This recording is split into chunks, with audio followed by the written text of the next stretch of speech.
Again, I repeat it every night.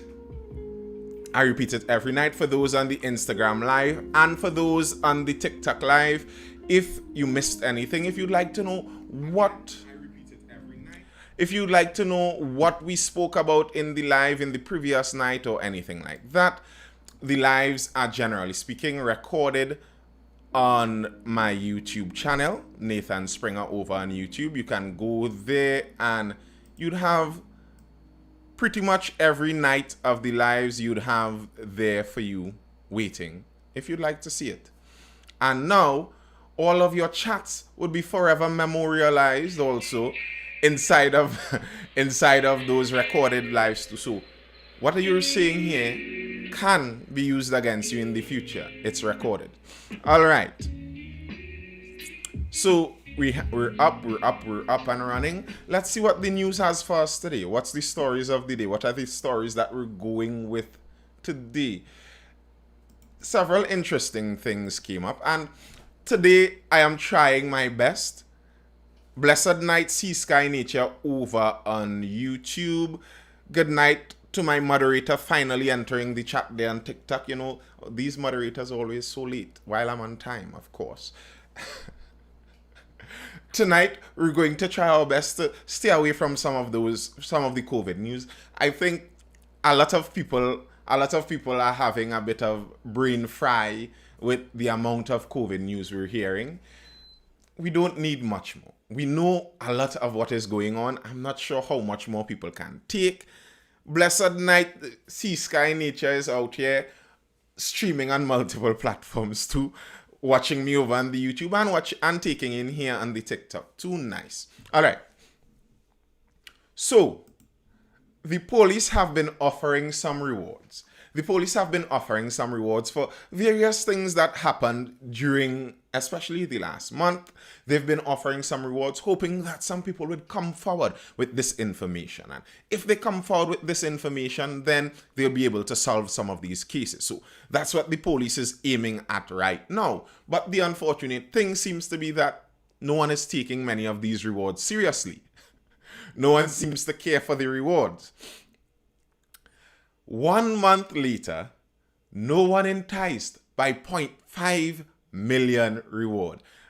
It's always interesting also to note when they write a number, how they write it. When they're trying to make the number sound really nice and juicy, like a massive number. This is so massive. They put it as a fraction of a million, like 0.5 million. You know, you could have just said 500,000 and everyone would have gotten that picture pretty easily also. But 0.5 million really does give it a more juicy song, and can't blame them for that. 1 month later, no one enticed by 0.5 million reward. Now, the reason for this reward is a very serious and somber one. And it's not a joke, but when you look at some of the police action in it, you could be tempted to laugh at certain things. But this is very serious. The 500,000 reward for information into the killings of prison officers Trevor Surratt and Nigel Jones is still being offered by the Trinidad and Tobago Police Service. Surratt was fatally shot last November. Jones was shot and killed days later while walking his 4-year-old daughter in Siparia. The reward was announced by then Deputy Commissioner of Police, now Acting Commissioner of Police, MacDonald Jacobs, after Jones' funeral on December the 8th. The TTPS also said that the same numbers can be called, the number being 4831170, can be called that giving information that will lead to the arrest and prosecution of anyone harboring a police-issue Galil rifle and 2 fully loaded magazines. They're trying to tempt people. Good night, Mr. Unknown Boy. They're trying to tempt people with some rewards. Please, can someone tell us the location of our unknown Galil rifle? I found out some interesting news on this Galil rifle. It turns out that the Galil rifle, the rifle that went missing in the Zest, and the rifle that went missing from the police station was actually the same rifle. It was actually the same rifle. I think I saw the strong guy with his program on TV, Inspector Alexander. I believe he was saying something about that it was never lost in a zest and that story was incorrect and whatever. However, the story actually goes, what is very apparent is the police service lost a rifle. And they lost the rifle with extra magazines. So whoever has it has enough to not only shoot out one magazine, but then reload and shoot again.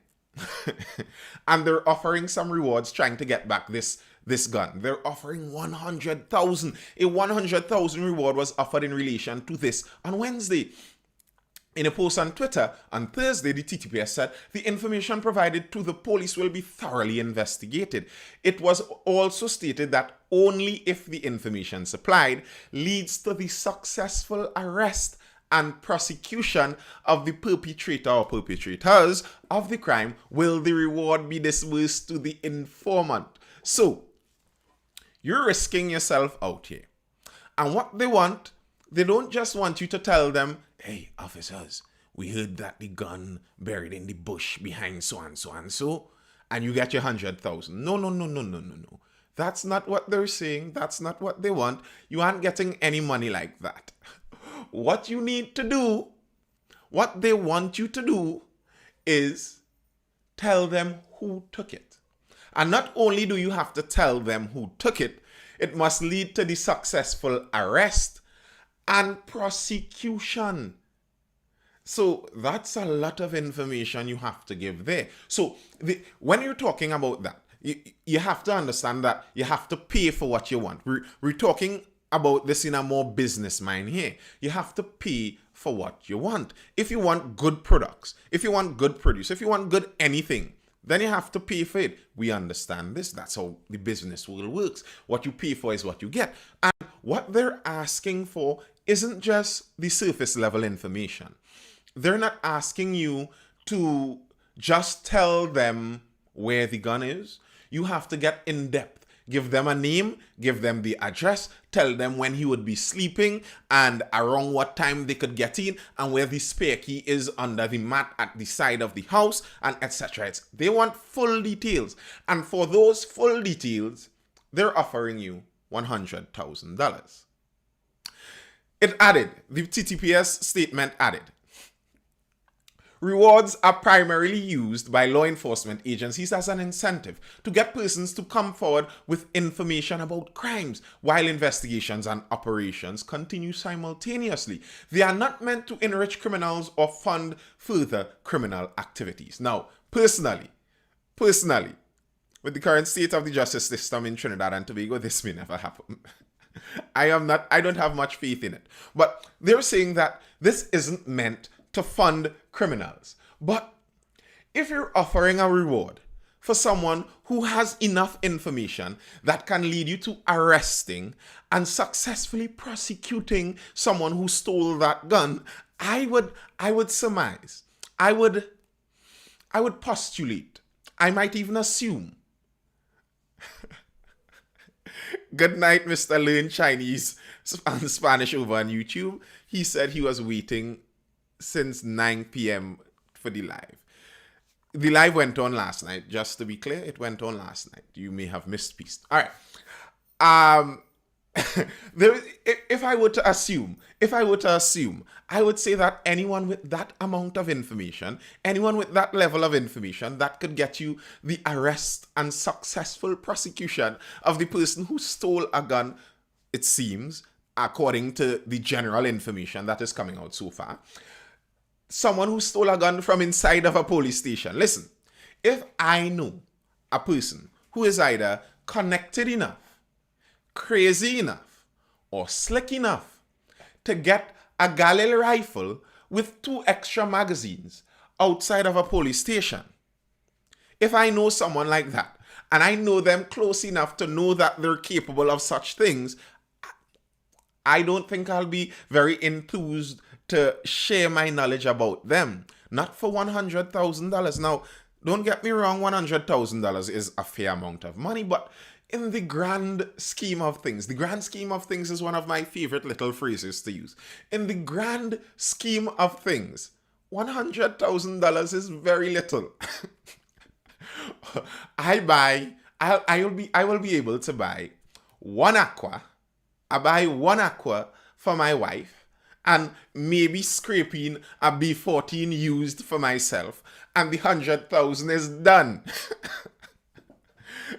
I can't even dream to buy land with the 100,000. What am I getting with this 100,000? Next thing, they don't get prosecuted and they roll back for you. The thing is, if they don't get successfully prosecuted, here's the depressing part of all of that. They may not be successfully prosecuted, and then you may not get your $100,000. You may not even get your $100,000. So imagine you out here, you snitch on Top G, whoever that Top G is, who is crazy, slick, or connected enough to get a Galil rifle with 2 extra magazines out of a police station. You go brave and snitch on him. They don't successfully prosecute him. They're unable to successfully prosecute him. You don't get your 100,000 even, and now he's looking for payback. Yeah. It just isn't a very tempting offer. The offer that they're trying to put forward there just isn't tempting enough for what they're requesting to get out of it.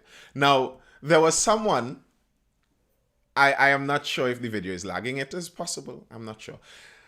There's someone who came out in criticism of that very same move. He wasn't impressed. I think you may be able to guess who wouldn't be impressed by the move. You may be able to guess who wouldn't be impressed by the move of this current police service. Yes, it's everyone's favorite former commissioner, Double G himself. He had a release. Someone over on YouTube is hinting at some of the things he said. But the gun worth more than the 100,000. But imagine you could rob an amalgamated truck that holds millions. Yes, the gun is worth quite a bit. According to Gary, the headline goes, the dumbest thief could collect this reward. The dumbest thief could collect this reward. Former Police Commissioner Gary Griffith sarcastically slammed yesterday that a 100,000 reward for the retrieval of a $20,000 gun was an example of brilliant leadership. In a statement posted to social media yesterday morning, the outspoken Griffith directed his statement to the Ministry of National Security. When citizens are killed by use of illegal firearms, you do not put a dollar reward to pinpoint the killers, but a police weapon valued at $20,000 is stolen, so you put a $100,000 reward to find it. The dumbest thief could now place it somewhere, get someone to say where it is, and claim the reward, and now be able to acquire 5 illegal assault weapons on the black market using the reward. So, according to Gary, I don't know the price of these weapons. I do not know. I am not familiar with such things. But according to the former commissioner himself, and I would suppose that the position he once held, he would actually be more familiar with some of these things than the average layman. And what he is saying is that the price of this rifle is $20,000. And he is saying even on the black market, that is the price. So if that is the case, if what Mr. Griffith is saying there is the case, again, I do not know. I am not sure. I am not very familiar with the price of illegal firearms. It's not my kind of industry. But if what he is saying there has some truth to it, and the price of the firearm is $20,000, then really and truly, the 100,000 doesn't add up. But the error he is making, the error Mr. Griffith is making there, is he is saying that they're offering this for the gun. But to be fair to the police service, they didn't say they're offering that reward for the gun itself. They're offering it for the perpetrator. Now, as I said before, I think that 100,000 isn't worth the perpetrator. So, in my view, the 100,000 isn't enough for you to give up someone who can get a rifle out of a police station. That's one. And then, according to the former commissioner, the 100,000 isn't sufficient or isn't a wise idea to pay for the gun either way. So the 100,000 isn't enough for the person and is way too much for the gun. So it seems, according to my logic and according to the reasoning of the former commissioner, it seems that the number they chose there to offer a reward is the perfect number to do nothing. According to the former commissioner, that's what he is saying. They should spend that money buying cameras for the police station. Now, I don't understand that. Someone is raising that note there. My question, how they get it out of the police station to begin with? The station was empty. Listen, I spoke about this, I don't think that was yesterday. When the story dropped, I spoke about this in that live. And the acting commissioner of police, he had some things to say about this. He replied to some things about it. And the general reply of everything he said was, it's under investigation. So we have no right to know yet what is going on because it's still an active investigation, of course. So no information can be given. And then when asked about what can be done to make sure such a thing doesn't happen in the future, well, he said, we already have such a good procedure in place because we caught the missing gun eventually and an investigation is on the way now. So the procedure worked. I found that ridiculous. In the first place, I don't think that if it's under investigation, that makes it impossible for you to give us a smidgen, just a tiny morsel, please, sir, a tiny morsel of information, seeing as this information may be very pertinent to us in this country, We'd like to know when our police service loses guns. We'd like to know if it is that it was an inside job and we should be worried more about our police service giving guns away because something that just keeps playing in my head now is the fact that the gun was gotten, found, stolen, however it was acquired. It was acquired with extra magazines. How does one do that? If you just pick this gun up off of a counter where it was lapsing, how do you get the extra magazines? Where did the extra magazines come from? Someone must be really, really, really fortunate. They stumbled upon this gun. It was lapsing somewhere around the police station. And most of these police stations now, I thought it was all of the police stations, but I guess it's just most. Most of these police stations now are supposed to have camera systems. So I guess someone was so lucky they stumbled upon a gun that was just there laying in the blind spot of the camera system in the police station. And it just so happened that 2 extra magazines for that exact gun, it just rolled out of the armory and fell next to the gun also. That's all we could know up till now. Other than that, all the other information other than that is just way too sensitive for us in the population. We just can't handle that information, and it may disturb the progress of the investigation, and it may cause no one to be arrested. We really want to get some people arrested, so we can't tell you anything more, of course. Sure. Right. Yes. That's the truth. Okay, if you're there on the Instagram live, make sure what you're supposed to say to the Instagram live, what you're all supposed to be doing on this Instagram live, hitting a like button or something, sharing it to some people, something, whatever you could do over there on the Instagram live. If you're all in the chat, let me know also. Let me know you're there tuning in. Drop a hi, drop a hello, drop a good night, and whatever you do in that Instagram chat. I don't know if it's likes. All right, what are you all saying here? Nonsense. If the procedure worked, it won't have gone missing because the gun wasn't where it should be, obviously. Maybe it was left for them. I didn't say that, Mr. King Kaka 55. Diamond Hat. Good night, Cash 868 over on Instagram. Diamond Hat, but it makes the uppers look bad. Accountability is something never held. Good point. They think we are stupid. The investigation ain't going anyway. Someone sell the gun and the magazines. I don't doubt that. Good night. What's the topic tonight? Well, the topic that just passed were the was the reward that the police was offering. And it seems like no one is biting onto the beat. No one wants the rewards. The police was offering 100,000 reward for the apprehension of the perpetrator who acquired the missing gun. However, they acquired that missing gun, because no one knows and no information can be given because it's yet under investigation. So that's what we were speaking about. Again, to everyone in the live, if you missed piece, it's recorded on my YouTube channel, Nathan Springer, over on YouTube. Go subscribe there. And all the live, last night's live had some technical difficulties in the recording, so there are bits and chunks of it with the pieces of audio missing. That's a difficulty there for you, but it's there for the most part. And all the other lives are there, Nathan Springer on YouTube. Go subscribe. You might just enjoy it.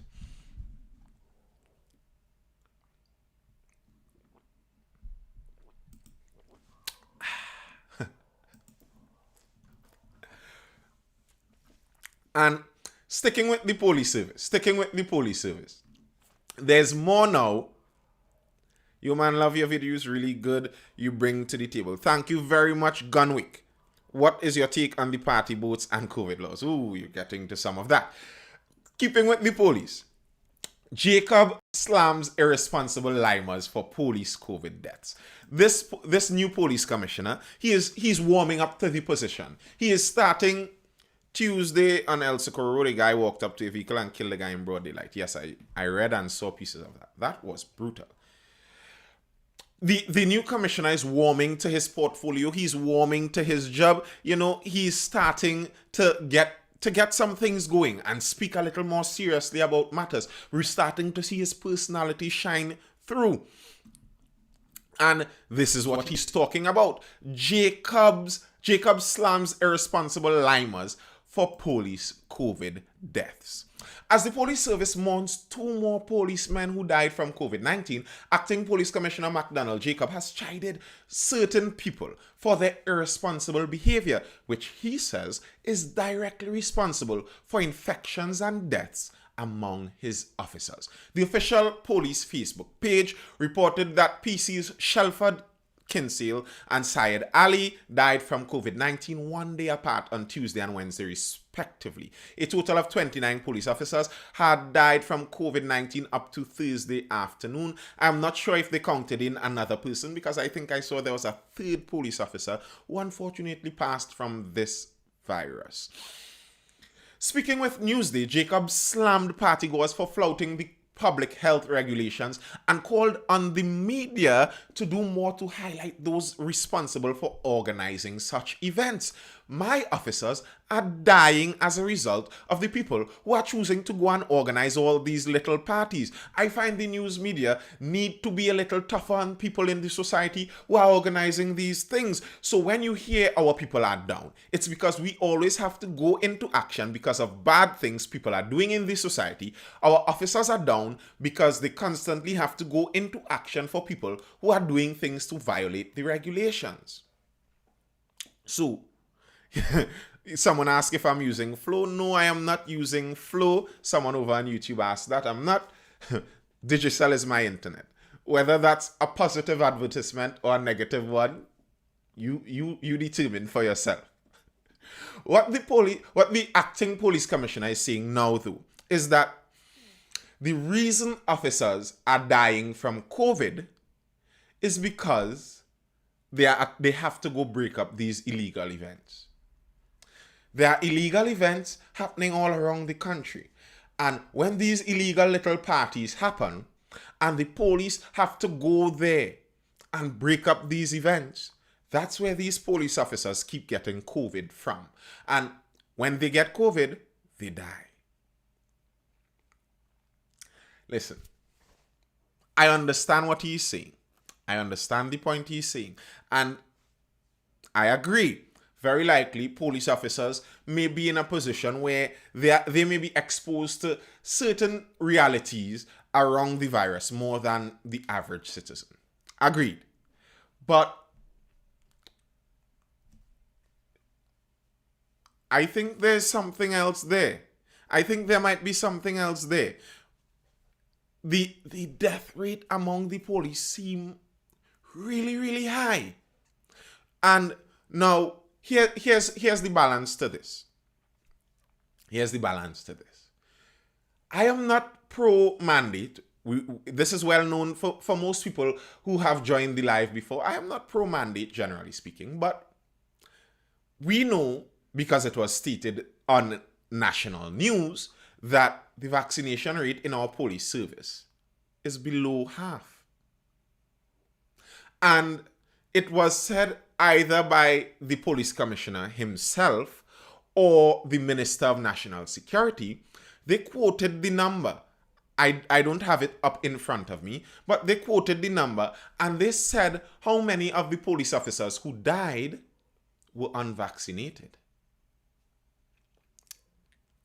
So, if the case is that there is an advised solution for the police officers to have a lower incidence of serious illness, and you know that you are in a job where you are exposed to increased dangers compared to the average citizen, then maybe you should be taking some of these other additional measures. You should be someone more seriously considering these measures. And to compound on that, I'm threading carefully because I don't want to sound insulting. Check out my profile. I will see what I can do, Caribbean Baller. Not to be insulting, but it's already known that there's a comorbidity factor inside of all of this. There's a comorbidity factor that leans heavily on deciding who gets serious illness or not. So I am not sure if I will put the blame at the feet of party goers and say that it's the media's fault because the media doesn't embarrass the people who threw enough of the parties already. I am not sure if I would put it at that level. That seems kind of like a stretch to me. It seems like there would be several things, several steps that would cause or possibly increase this risk before that. Before the party steps.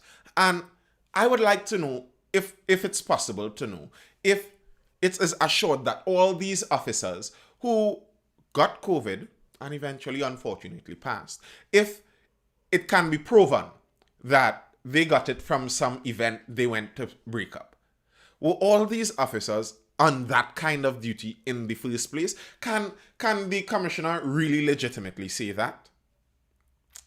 I am unsure if such a thing could even be proven. I'm unsure if such a thing can be proven. But as I said, the commissioner is starting to shine a bit more. And he's warming to the job. And it seems like that warming to the job has allowed him to start to act a bit more. And someone was asking in the chat about that boat cruise and the COVID laws about it. Well, that boat cruise is starting to pop up again because that boat cruise is leaving the owner in a good bit of trouble. More trouble, I guess, than he would have bargained for.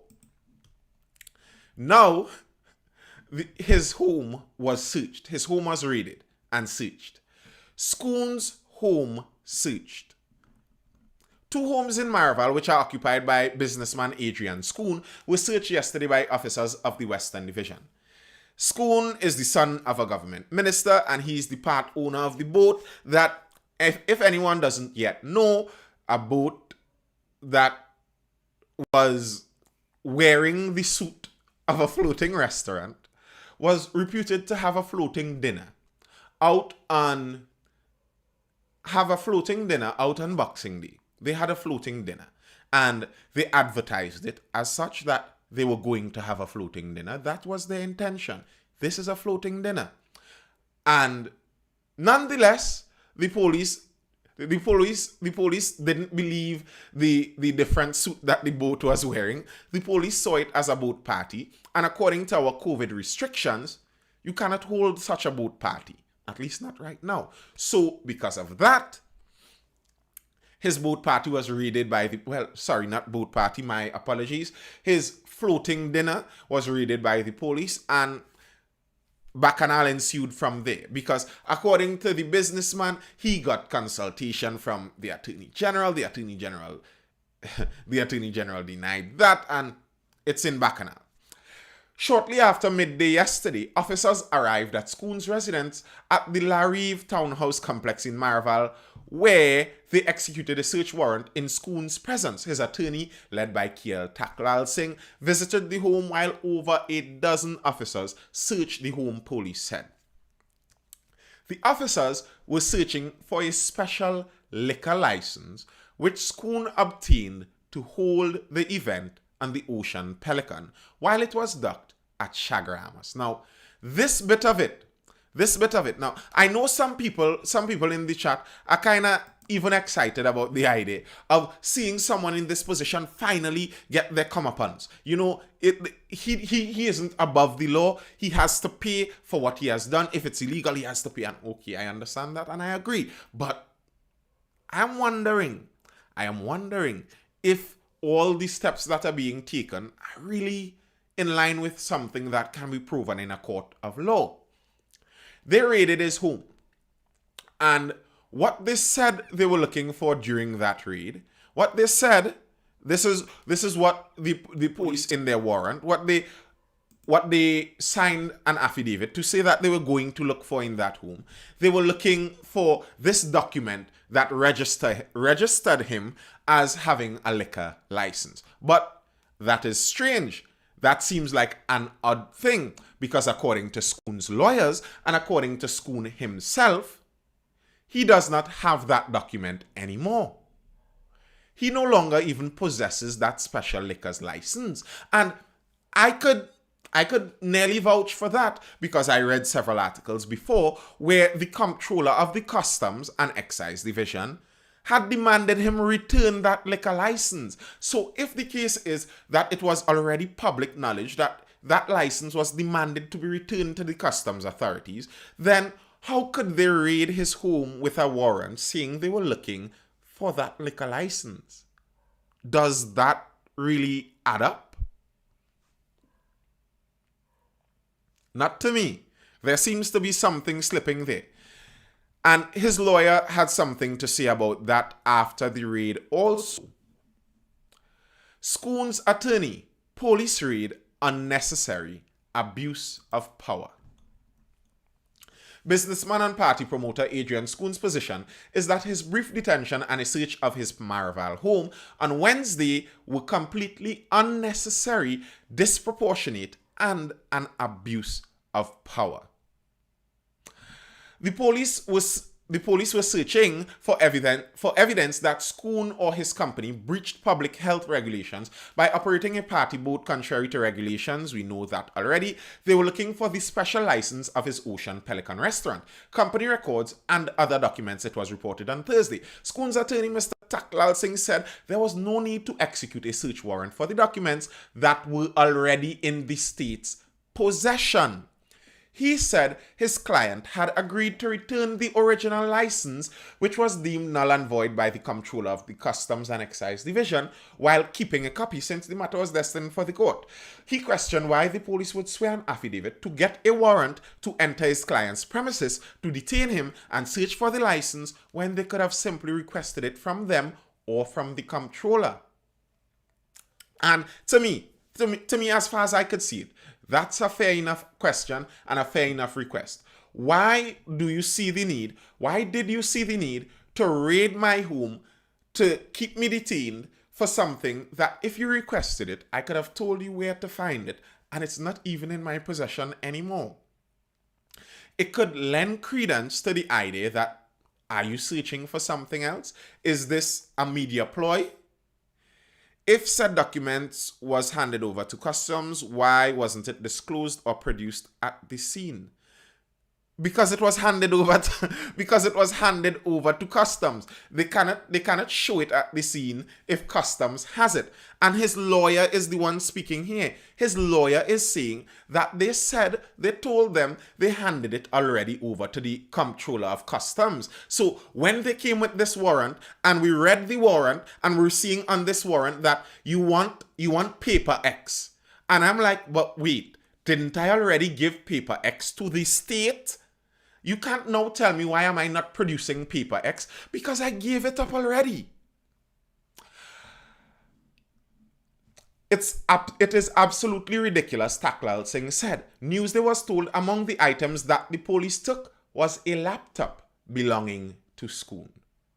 And I wouldn't doubt that, especially the fact that this has attracted so much negative press, so much negative attention, and this massive mindful live that we're doing nightly, this massive live and the massive audience of this live have been speaking about this for quite some time. So maybe because as we're drawing so much pressure on this,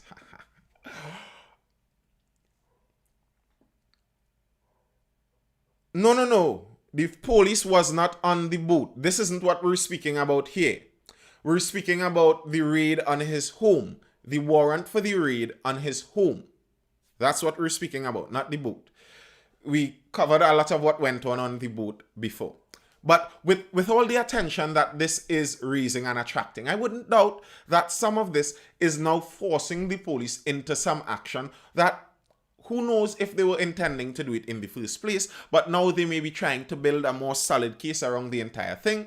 Who knows how far up some of the instructions are going, because if you're following this, there seems to be enough embarrassment to share all around with this said case. The embarrassment is spread. He claims he received the necessary permission to convert, this is Schoon claimed he received the necessary permission to convert the vessel to a floating restaurant. The exchange of letters between Schoon's attorneys and various state agencies involved in the issue continued earlier this week. On Monday, a representative of Customs and Excise Division wrote to Taklal Singh saying the two special restaurant licenses issued to Schoon remained null and void, and the comptroller intended to cancel both. The letter said the comptroller had the power to do so and Schoon had been invited to return them. It said it was irrelevant that Schoon had received similar licenses in the past because it's different now because we have the COVID health regulations, of course. Vidya Marcial, who wrote on behalf of the acting comptroller Bernard Nicholas, also said Nicholas had given Schoon an explanation over the phone as to why these licenses were now null and void. And here's this other point. This is a point. Someone is saying it in the chat. We'll get to that. You're saying the right thing in the chat there. This is the point that was raised by the comptroller, by the Customs and Excise Division. This is a point that was raised in the chat before. And I wasn't sure of the answer either. And it seemed like no one was really giving clear answers on this. Marcial said there was nothing arbitrary about the decision to nullify and void the licenses since, one, special restaurant license applied to the sale of alcohol to the MV Ocean Pelican at 25 Queen's Park West. But such an entity does not exist because MV Ocean Pelican is a passenger vessel and is not located at Queen's Park West and certainly was not so located on December 26, 2021. That's part of the problem. That's one of the issues that the the floating restaurant has to face right now. The issue is even the license they got, according to the stipulation of said license, was valid for an address around the savannah. But that would get dealt with also. Make sure if you're in the TikTok chat as usual, smash that like button, send those likes up. We're still only at 8.4. We could get a bit higher than that, of course. And right here, I'm advertising my advertising slot. I'm waiting on one of the small business owners who look so intently at this live. This is your slot. This is your spot where your advertisement could be right here for all of these viewers to take in. If you're out there making that cassava flour that we really need that cassava flour going forward, that ground provision flour. This is the advertisement for it. No, yes, Mr. J. Chris, send a message if you'd like to have this slot in the middle of the Mindful Live brought to you by this particular advertisement slot. You can have it there. This is the advertisement for the advertisement. But what we're actually talking about, Mr. Moderator over on TikTok, is the boat, the floating restaurant. And the fact that the Customs and Excise Division pointed out that the license they acquired was for a location for a residence around the Queen's Park Savannah. However, there's more to this. Marcial also said before the license was issued, the Minister of Finance had deferred his approval. We know this already. Right. In response, Taklal Singh, who represents Skoon, along with Stefan Ramki Soon and Ria Khan, told the comptroller his letter was confusing and misconceived. He said there was a difference between declaring an instrument null and void and cancelling or suspending that instrument.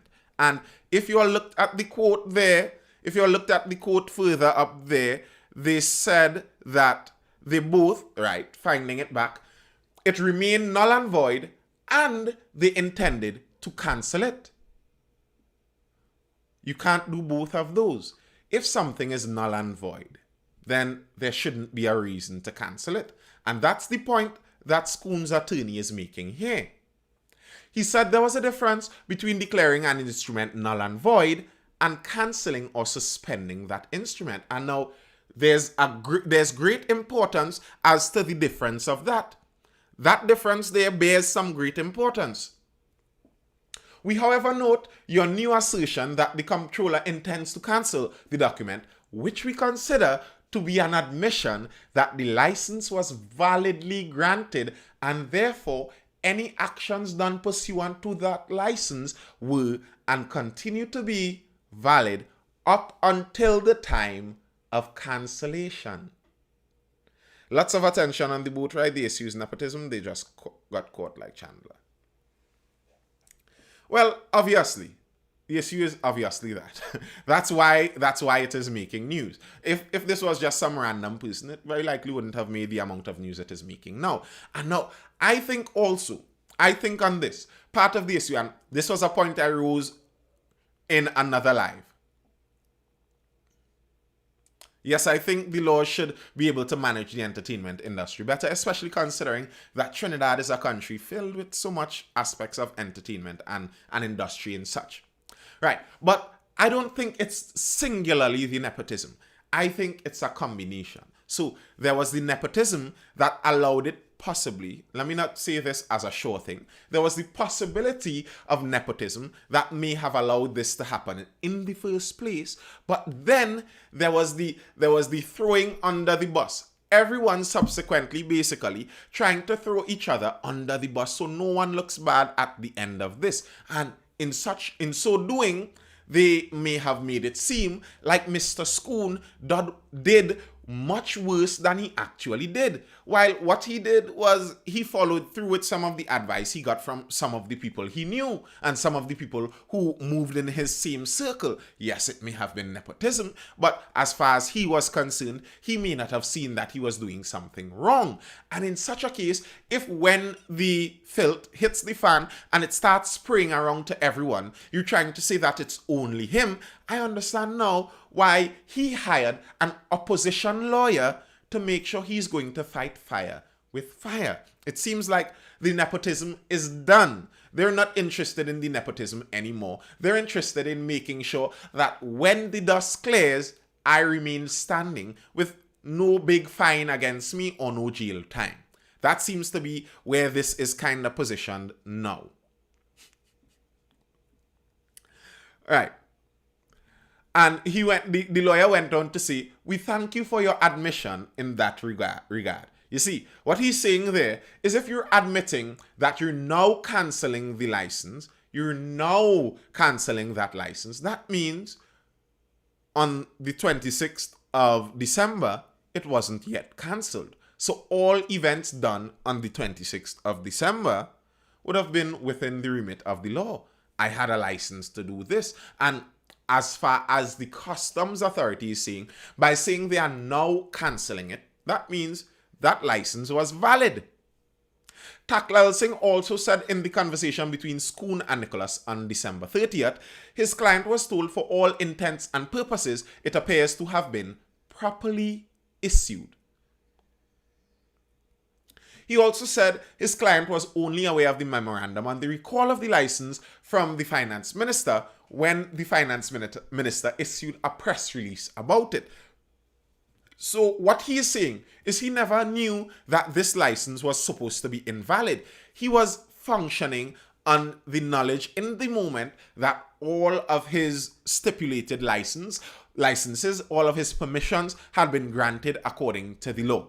It seems that you are attempting to create reasons to invalidate my client's license ab initio from the start, as opposed to simply apologizing for administrative chaos and incompetence within the Ministry of Finance and its subsidiary beyond my client's control.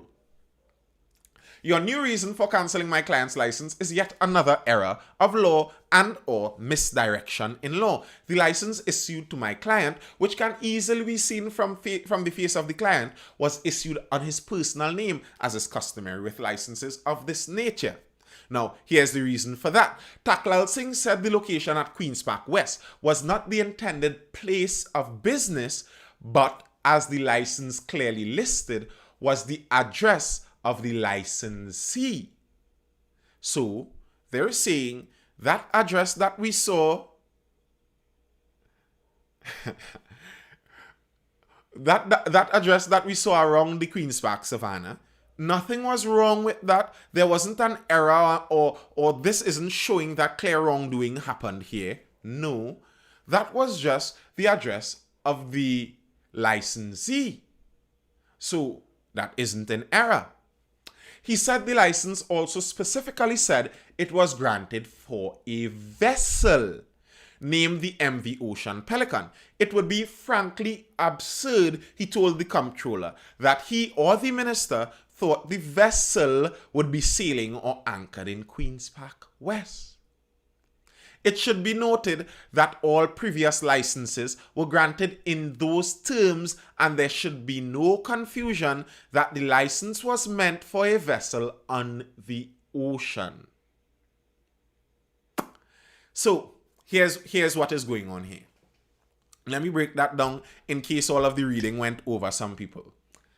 What his lawyer is saying here is the license location was granted based on the licensee. The license was granted to the Ocean Pelican vessel. And I recall reading the article and reading the actual license because they quoted the license, and that's factual. The license was granted to a vessel. So if the license was granted to a vessel, the guy has a point. You can't now come and say that you expected a vessel to be sailing at the Queen's Park West location. That does not add up. And then secondly to this, you have the fact that, according to his lawyer, the previous licenses he acquired for the same vessel were acquired under that same address. And if the case is previous licenses that he used previously on the same Ocean Pelican vessel were granted on that same Queen's Park West location while he sailed the vessel in carronage doing whatever the party involved, then you cannot come now and say that you had an expectation that the vessel was really sailing at Queen's Park West. If that is the case, according to his lawyer, and it may rightfully be so, the issue, the mistake there isn't with his client, the mistake there isn't with the co-owner of the vessel, the mistake is with the authorities. You weren't supposed to grant a license for a vessel around the Queen's Park Savannah. If that is the excuse that you are using, then the mistake is on your part. And in terms of the legal side of it, I am not sure if he is wrong. It seems to me legally to be adding up a bit. The attorney also said if there was concern that there was a breach of a condition of the license sufficient to cause its cancellation, either the comptroller or the minister ought to have given Schoon an opportunity to be heard before taking a final decision. Taklal Singh also told the comptroller Schoon will file his application for judicial review shortly, but was awaiting responses from the finance minister, the attorney general, and the minister of health. It would be so sad that if the case is in all of this, that ultimately the reason this falls apart is because when it came out, everyone tried to cover their rear end so much. They acted in such a rush, in such a hurry. They didn't even do things according to the book then. So they made mistakes. So wait, for Carnival, when someone wants to have a sidewalk bar at Port of Spain, the license goes to the... I don't know. I have never had a sidewalk bar at Port of Spain. It goes to the person. And if they have a sidewalk bar and it goes to the person, I think that may go to the licensee's location. Again, as I'm saying, I don't know the particulars of how exactly the process is supposed to work.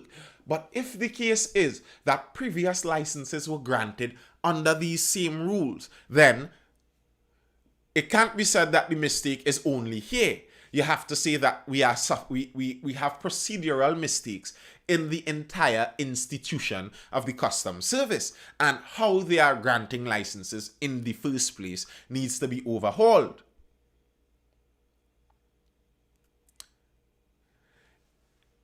And the entire license granting business needs to be overhauled. You can't now come out with this unique case and try and make it happen just here. Laws have to be shown that they can happen across the board. So I don't know. I think this case is going to get very interesting. I do think so. And I don't think that, as some people may assume that the case is slammed shut. Obviously, this guy did something wrong. It was obviously a party boat, and obviously what he was doing was illegal. So obviously, why? He should be in jail. Someone should be charged. There should be fines being paid. Some may think so, but I'm not that sure. I am really not that sure. Good night, Ali12509.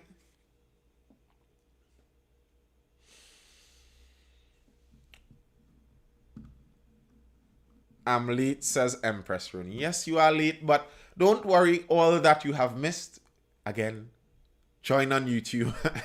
you can review that over on YouTube. All these videos are there also. All right. Speaking of laws and legality, there's a law. There are multiple laws that our Attorney General is working on. Apparently, the man is a busy man. Thank you very much, Ali12509. I'll check it tomorrow while at work. Great. The Attorney General is a busy man. There are quite a few laws that he is working on right now. We spoke last night about the amendments he has intended to the health ordinance, and the intention of that is to find a way to make sure and have the public sector function as safe zones. He's working on that. That's on that side. But he has other things in his pocket too. The Attorney General apparently already wrote up the draft for this fireworks law. Someone asked, I believe at the end of New Year's, someone was like, is there a law that we can do, something we could do about this? And the Attorney General said he's working on it. And apparently he was working on it even from before that point, because we already have draft legislation for this new law. Let's take a read at what is inside of this proposed new law.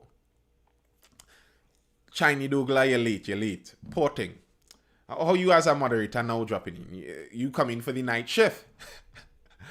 AG, Attorney General, shares proposed law to regulate fireworks.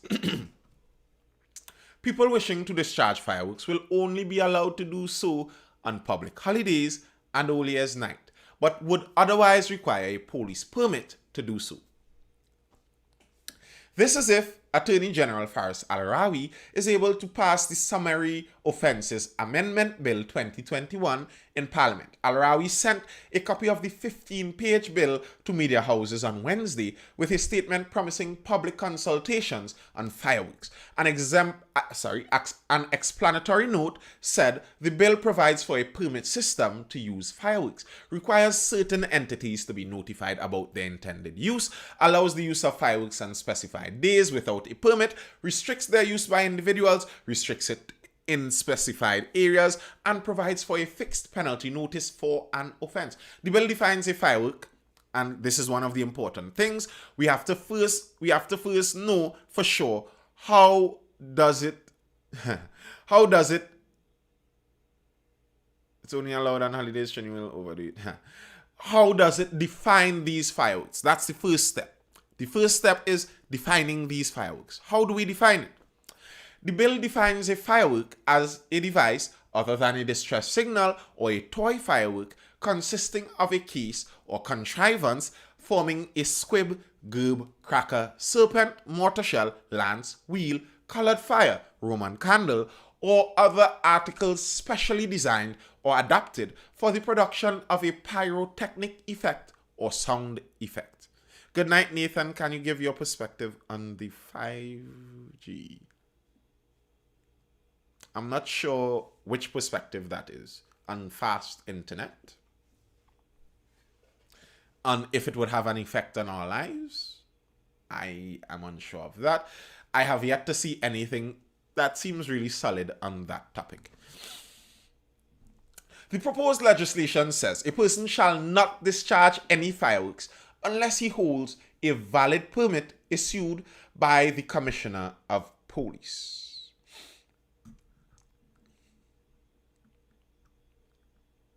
Yeah, that's kind of what it means. Better streaming. Permit, just now, we'll get into that just now. Probably in the chat after we get through the articles, we could probably talk about some of that. Permits shall not be issued to a person under 18. So, all minors, hard luck, you cannot get a permit. No bursting of bombs and fireworks for you. The permit must state the type and amount of fireworks, location, date and time during which they may be discharged. A person who has obtained the permit must give the relevant details to several entities at least 14 days before the intended date of discharge of the fireworks. These are the Fire Service, Civil Aviation Authority, Environmental Management Authority, and the local municipal corporation.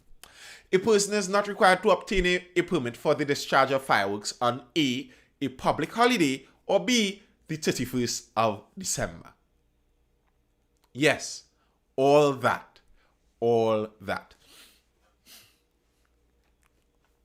This is part, we were speaking about this in the live also another night. This is part of the difficulty with government. Nearly everything that a government could do is basically bureaucracy. The way our government solves nearly anything is by adding bureaucracy to it. So, maybe it's possible that the added layer of bureaucracy in this might decrease the incidence of annoying fireworks being let off at random times. But I am just unsure. If someone is able to buy fireworks anytime they want and they have it and they burst it, how are police going to find them and arrest them? It's just a difficult thing for me to see exactly how this would work. A person may discharge fireworks on a public holiday from 8 to 9 p.m.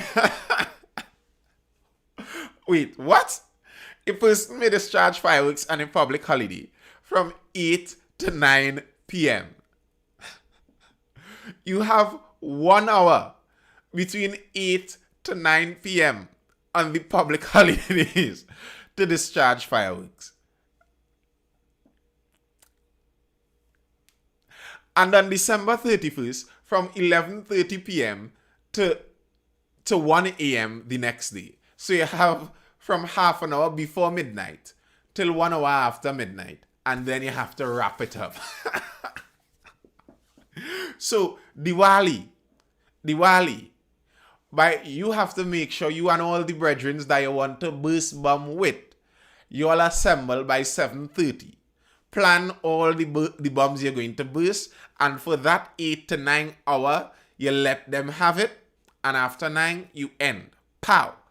That's when it must end. And then come New Year's Day, you have from 11:30. Now, most people don't generally burst or discharge fireworks from 11:30. You're kind of waiting till midnight. But seeing as you only have 1.5 hours then it might make sense that you start celebrating New Year for where's the earliest place on this western hemisphere of the world? The edge of Brazil, whichever is the easternmost edge of Brazil, they would experience New Year's first, and you celebrate it with them. So from 11:30, you just start laying it in, because from 1 o'clock, the deadline is cut.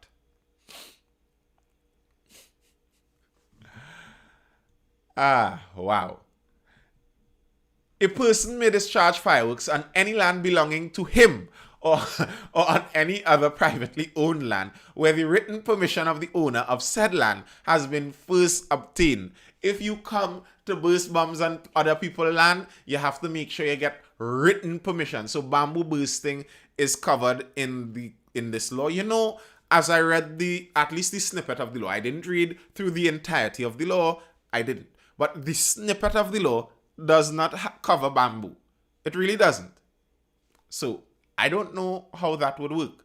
That's a very, very good question. I really don't know how that would work.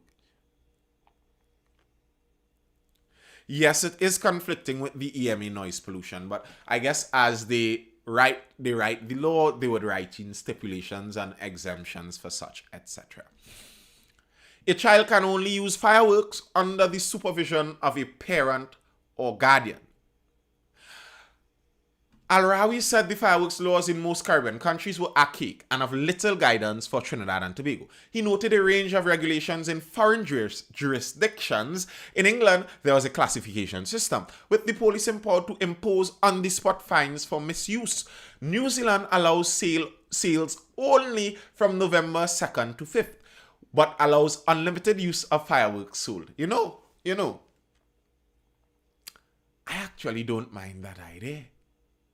You sell fireworks on the 2nd to the 5th of November. Sell as many as you can, you buy as many as you can, and you burst them. The fact is, we all know, that isn't going to last throughout the year. Maybe that might be an idea. You limit the sale. That's what New Zealand does. You limit the sale. Singapore has an absolute ban. Northern Ireland has banned illegal fireworks, and Chile allows only professional operators to discharge them. The province of Palma in Italy has also introduced legislation that insists on silent fireworks in its displays. If you're wondering what a silent firework is,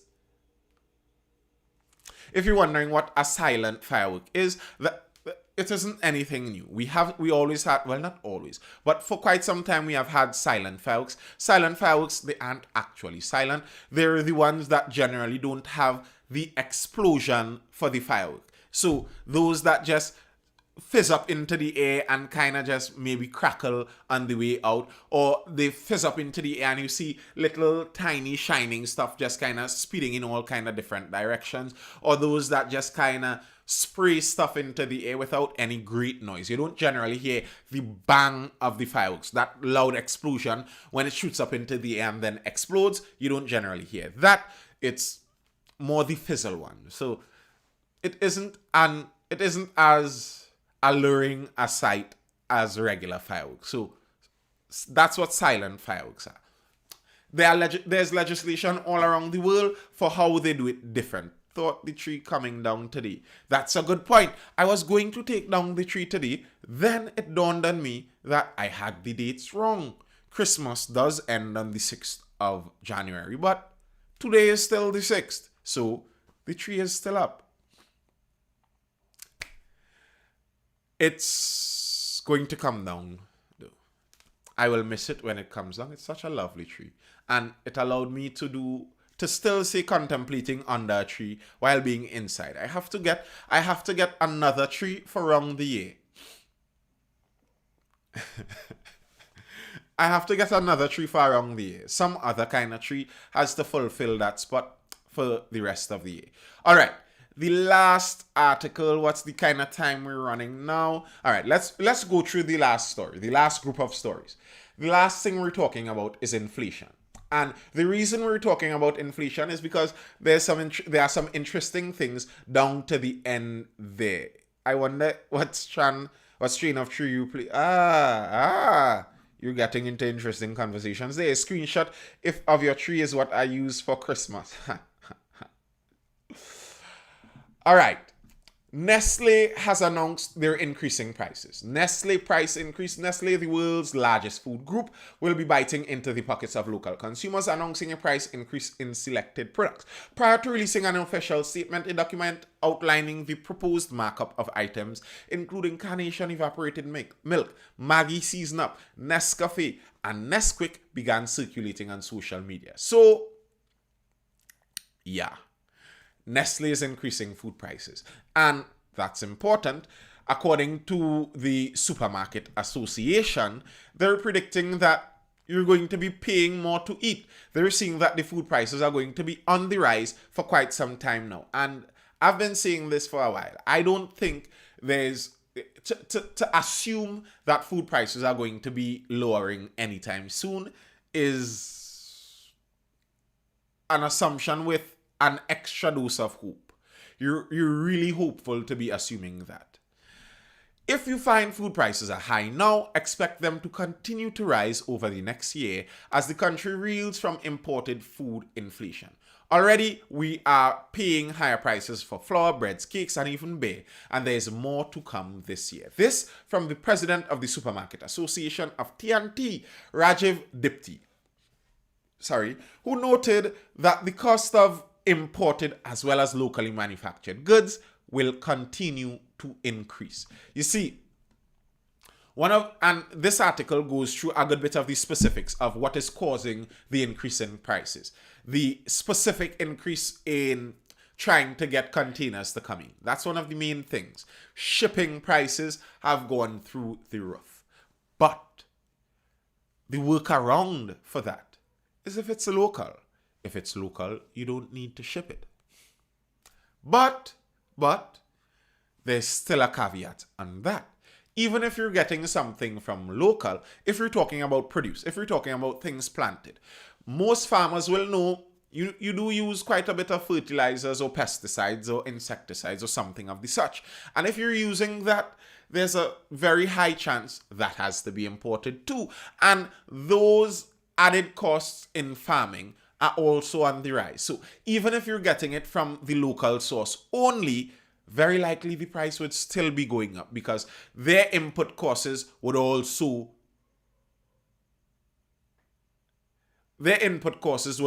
be on the rise.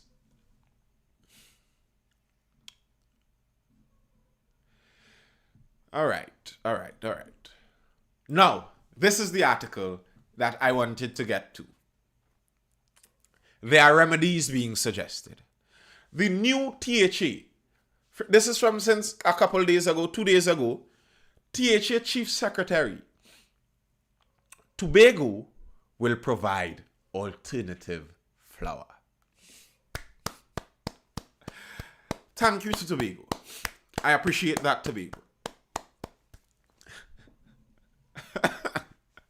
Yes, manure does work, and you can secure your manure locally. In fact, I would hope you're securing your manure locally.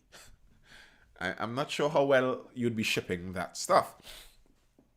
All right, the decision to raise flour prices should be seen as both a motivation and an opportunity, says the Tobago House of Assembly Chief Secretary Fali Augustine. Last Wednesday, NFM announced their prices would be increasing. We know that. In Trinidad, a 10-kilogram sack of NFM Ibis flour is sold for $65 at most supermarkets. Owing to the additional shipping and transportation costs, the same sack of flour retails in Tobago at around $74. So in Tobago, they're already paying higher prices. So when prices increase on top of their already higher prices, you know what's going to happen. Hard luck for the Tobagonians. With the wholesale prices increasing, Tobagonians will have to dip further in their pockets for flour and flour products. In an interview with Newsday on Tuesday, Augustine expressed optimism that NFM's price hike would not be a burden on Tobagonians. He said, under the new administration, the island will become the largest producer of alternative flours in the Caribbean. If he could come through with that, I would like him more. I would really like the guy. I don't know how much hope I have that they would really do it, but the promise of it is a good thing. I really do hope they can succeed in this. We should see this as both an incentive. This is the Chief Secretary speaking. We should see this as both an incentive and an opportunity to return to eating local. Ground provisions are by nature better sources of carbohydrates. Augustine criticized the previous PNM administration for the defunct, and I remember someone was mentioning this in the chat, for the defunct Tobago Cassava Products Company Limited not achieving its goals. The company was one of three special purpose companies subsumed in 2020 by the Tobago Agribusiness Company Limited. Unfortunately, the former THA regime wasted time and resources, never properly executed the mandate with the cassava company. Other root crops like dasheen have also suffered under poor management and lack of policy to drive the industry locally. However, we are pushing to have the processing plant being built in Goldsboro to be completed within this first quarter of 2022. Tobago, under our watch, will become the largest producer of alternative flours in the Caribbean. We should see opportunity out of all this. Listen. I am liking this. Alternative flours are so much more expensive. Hopefully, if done large scale, it can benefit from economies of scale. Sugar we could have produce, and we close that to import, and we get it. Right.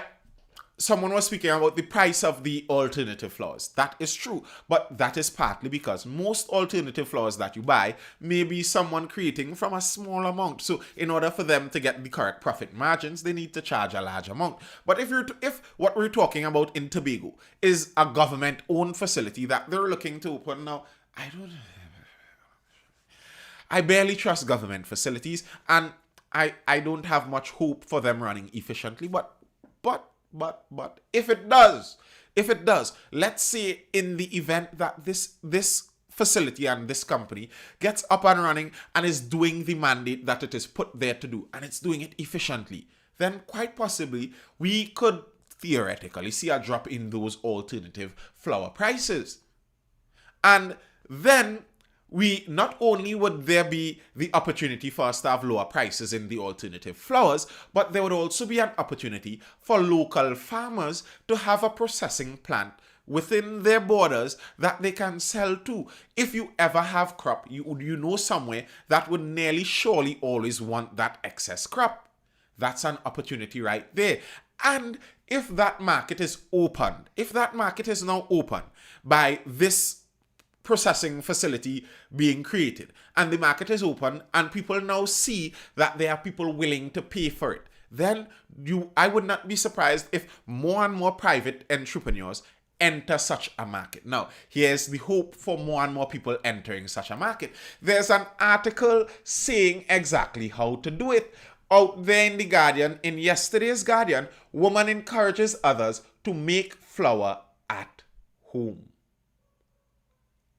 Woman encourages others to make flour at home.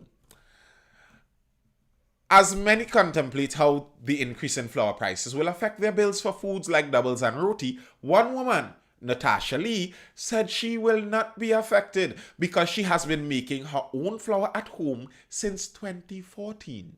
Yes, it's cassava. I went and bought a pack. This is the lady, Miss Natasha Lee speaking. I went and bought a pack of coconut flour, and this was in 2014. There was only one brand available at that time, and it was $83 for a pound of the flour, Lee told Guardian Media during an interview at her home in Couva yesterday. Turned off by the high prices, then she plugged in her food processor and got started on making flour using 7 simple steps. So, who have their notebook? If you have your notebook, now is a good time to write. Start writing, or you don't have to write. As I said before, subscribe to Nathan Springer over on YouTube, and the video would be there with all these instructions. Or you could read the Guardian article. It's there too. According to her, you start by shredding cassava or coconut in the food processor, then wash and squeeze dry using a cloth. Lay the shredded pieces in a tray to be placed in the sun for about 2 to 3 days, then toast it in an oven for about 10 minutes before putting it in the blender to get the fine powder. That sounds simple. That sounds simple to me. Pretty simple. You shred it, you wring it dry, you put it in the sun to dry, and then you turn it into as fine a powder as possible. And you have flour. That isn't a very difficult process. The hardest thing is going to be peeling the cassava or cracking your coconut to chip it out. But once you get to that stage and you grate it and put it in the food processor, you get this fine consistency. This is all that you are going to put into a cookie sheet and put out in the sun to dry. What is going to take the time is the drying process, she explained. Other than this part of the process, it takes about 15 to 20 minutes to complete. If you want to speed it up, just stick it in your oven on about low heat for about 2 hours and you have flour instantly, she suggested. She said most root crops can be used to make flour. The reason I'm saying that point, she said, I'm quoting this again. She said, most root crops can be used to make flour. The reason that is important is because I was telling you all in the live about my idea for Edo's flour. Edo's is a root crop. Trust me, try it. You could try the potato flour. I make no promises on how good it would turn out, but why not? Try it. Yes, a dehydrator would obviously help you greatly. When cassava is cheap, I pay about £7 for $20. You can buy and freeze it and use it however you want, because frozen cassava works really good for cassava flour as well, Lee stated. Even if I have to use regular flour, because we have to use regular flour if you're going to make irregular bread, so nobody is saying you're going to stop buying, but when I do bread, instead of using 6 cups of regular flour, I will use 1 cup of flour. And this is said, the owner of Linda's Bakery was speaking about this. He was saying that the fact may remain that you may not be able to do the entirety of a pastry with this alternative flour, especially if you're trying to get some of those more fluffy stuff, but you could do hybrid flours. You can mix them, and this is what the lady is saying. If where you would have used 6 cups of flour, you're now using 1. That's a great benefit. That is a great benefit. Apart from spending less, Lee said it is a much healthier alternative since there are no preservatives. Some people will never change from the regular flour because they are afraid to try it. There are some people who are stuck in tradition and their ways, so they say, I'm not trying that. But there are many people who are opting for the healthier option, even if they are not looking at the price of it, but they are looking for the healthier flour, according to Lee. Yes, there are alternatives. So who is up for making some of those flour alternatives? And when you make it, link me some. Who's up for making the alternatives? And the thing is, I think the more people experiment with this, the more people try it and figure out certain techniques and figure out certain ways to do it faster, there would be opportunity in this. There would be. I will not be surprised that nearly every day I mention this, the next day I see something that pushes the envelope a little further in that direction. I don't think that we are very far away from seeing an industry created out of this possibility. Sweet potato and other ground provision will be processed the same way as cassava and coconut. I am really not sure. I hope so, because I have some sweet potatoes. And my sweet potatoes grow well, except for the worms that try and attack them so hard. Dasheen flour is used to make roti in Tobago. I do not doubt that. Where Empress Roni with her alternative? Empress Roni is supposed to be in the chat. I think she's here. Listen, I want to try a Dasheen roti. I'm looking to go to Tobago sometime this year, and you all need to tell me where I can find this Dasheen roti. I am curious. I will try it. That roti sound heavy. Well, yes, it does sound heavy. It really does. But I want to see. And listen, If a dashing roti swell, that is it. That is it. Anybody who start making the alternative flours, let me tell you all what my advice for an advertisement. Let me tell you all what my advice for an advertisement is. Once you get your alternative flour roti to swell, trust. Make the alternative flour. Get a roti expert in the house. Roll out that roti, swell it, and record it. If you show me a dashing flour roti swelling, I'm sold. If you show me a cassava roti flour swelling, I'm sold. I'm telling you, over and over, many people have said it. Many people have insisted that a big part of the problem with getting these things to change in Trinidad and getting these alternatives in Trinidad would be getting people to believe in the alternatives and the cultural change. If you want to get that cultural change in Trinidad and Tobago, listen to my advice. The secret is in the swelling of the roti. All right. That's about all I have for now, for at least the YouTube live. I will be saying goodbye to YouTube. Goodbye to all who were over on YouTube. How many of you were there? I'm not sure. It's usually somewhere around 3 or 4. I appreciate all of you. You have a special place in my heart. And I will see you what today is? Thursday? Yes, I'll do another live tomorrow. We'll be live on Friday also. So I will see you tomorrow over on the YouTube live. I'm watching the YouTube live and how sticky and live